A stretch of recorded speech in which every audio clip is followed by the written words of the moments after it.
ಕೇಂದ್ರದಿರ್ಬೋದು ರಾಜ್ಯದಿರ್ಬೋದು ಕಾಗದದಾಗ ಅಟ್ಟೆ ಯಾವಲ್ಲಿ ಖರೀದಿ ಕೇಂದ್ರ ತೆಗೆಯುವಂತ ಕೆಲಸ ಮಾಡಿಲ್ಲ ಸರ್ಕಾರಕ್ಕೆ ರೈತರ ಮೇಲೆ ಕಾಳಜಿ ಇಲ್ಲ. ರೈತರು ಉಳಿಮೆಗಾಗಿ ಕೆಲಸ ಮಾಡತ್ತಿಲ್ಲ, ಅವರು ಓಟಿಗಾಗಿ ಗಿಮಿಕಿಗಾಗಿ ಕೆಲಸ ಮಾಡೋದಕ್ಕೆ ಅಷ್ಟೇ.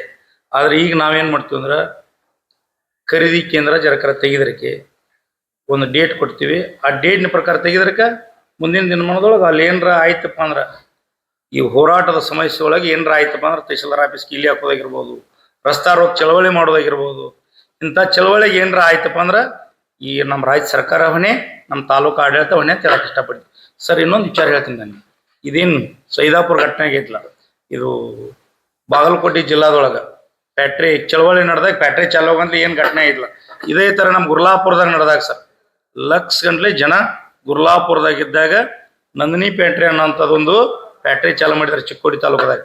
ಅವತ್ತು ನಾವೇನಿಲ್ಲ ಇದ್ರಲ್ಲ ಎಲ್ಲ ಮುಖಂಡರು ಹೋಗಿ ಹೇಳಿ ಆ MDಗೂ ಸರಿಯಾಗಿ ಬುದ್ಧಿ ಹೇಳಿ ತಕ್ಷಣಕ್ಕೆ ಬಂದ್ ಮಾಡುವಂಥ ಕೆಲಸ ಕರ್ನಾಟಕ ರಾಜ್ಯ ರೈತ ಸಂಘ ಮಾಡಿತ್ತು. ಅದೇ ಥರ ಅಲ್ಲಿ ಹೋರಾಟಗಾರ ಮಾಡ್ಬೇಕಾಗಿತ್ತು, ಅದನ್ನ ಮಾಡಕ್ಕೆ ಹೋಗೋದಿಲ್ಲ.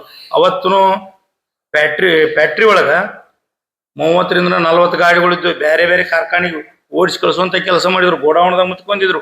ಆ ಯಾರು ಕಬ್ಬು ತುಂಬ್ಕೊಂಬಂದ್ರಲ್ಲ ಆ ಫ್ಯಾಕ್ಟ್ರಿ ಆ ಟ್ರಾಕ್ಟರ್ ಮಾಲಕರಿಗೂ ರೊಕ್ಕ ಕೊಡಬೇಕು, ಆ ಕಬ್ಬಿನವ್ರಿಗೂ ರೊಕ್ಕ ಕೊಡಬೇಕು, ಅಣಕಮಠ ಬಿಡುದಿಲ್ಲ ಅಂತೇಳಿ ಆ ನಂದಿನಿ ಫ್ಯಾಕ್ಟ್ರಿ MD ಅವ್ರಿಗುಡಿ ಸರಿಯಾಗಿ ಪಾಠ ಹೇಳಿ ಅವ್ನು ಬುದ್ಧಿ ಹೇಳುವಂತ ಕೆಲಸ ಮಾಡಿದ್ದು ಬೆಳಗಾವಿ ಜಿಲ್ಲಾ ರೈತ ಸಂಘ.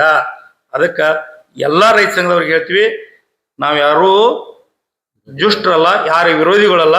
ನಾವ್ ಇರಬೇಕಾದ ಏನಂದ್ರೆ ನಮ್ಮ ರೈತ ಕುಲಕ್ಕೆ ಅನ್ಯಾಯ ಆಗಲ್ಲ ನೋಡ್ಕೊಳ್ಳೋ ಕೆಲಸ ನಮ್ಮದು. ನಾವು ಅನ್ಯಾಯ ಮಾಡಿದ್ರು ನಾವು ಹೋರಾಟಗಾರ ಆಗಕ್ಕೆ ಸಾಧ್ಯ ಇಲ್ಲ. ದಯವಿಟ್ಟು ಇನ್ನೊಂದು ಏನ್ ಹೇಳ್ತೇನೆಂದ್ರೆ, ಏನಾರ ಫ್ಯಾಕ್ಟ್ರಿ ಮಾಲೀಕರಿಂತ ಕೆಟ್ಟ ದುಷ್ಟ ಕೆಲಸಕ್ಕೆ ಹಾಕಿದ್ರಿ, ಹೋರಾಟಗಾರರ ಮೇಲೆ ಕೆಟ್ಟದ್ದೇನಾರ ಹಾಕಕ್ ಹೋಗಿದ್ರಿ ಅಂದ್ರೆ ನೀವು ಮುಂದಿನ ದಿನ ಮಾಡೋದು ಕೆಟ್ಟ ಪಾಪ ಹೋಗ್ಕರಿ. ದಯವಿಟ್ಟು ಹೋರಾಟಗಾರ ಮ್ಯಾಗ ಅಂತ ಕೆಲಸ ಹಾಕ್ಬೇಡ್ರಿ. ಮತ್ತೆ ನೀವು ಹೋರಾಟಗಾರನ ಅದನ್ನೇ ಕೆಲಸ ಮಾಡಿದ್ರ ಅಂದ್ರು ನಿಮ್ದು ತಪ್ಪಾಕೈತಿ, ನೀವು ಹೋರಾಟಗಾರ ಆಗಕ್ಕೆ ಸಾಧ್ಯ ಇಲ್ಲ ಕೇಳಕ್ ಇಷ್ಟಪಡ್ತೀನಿ.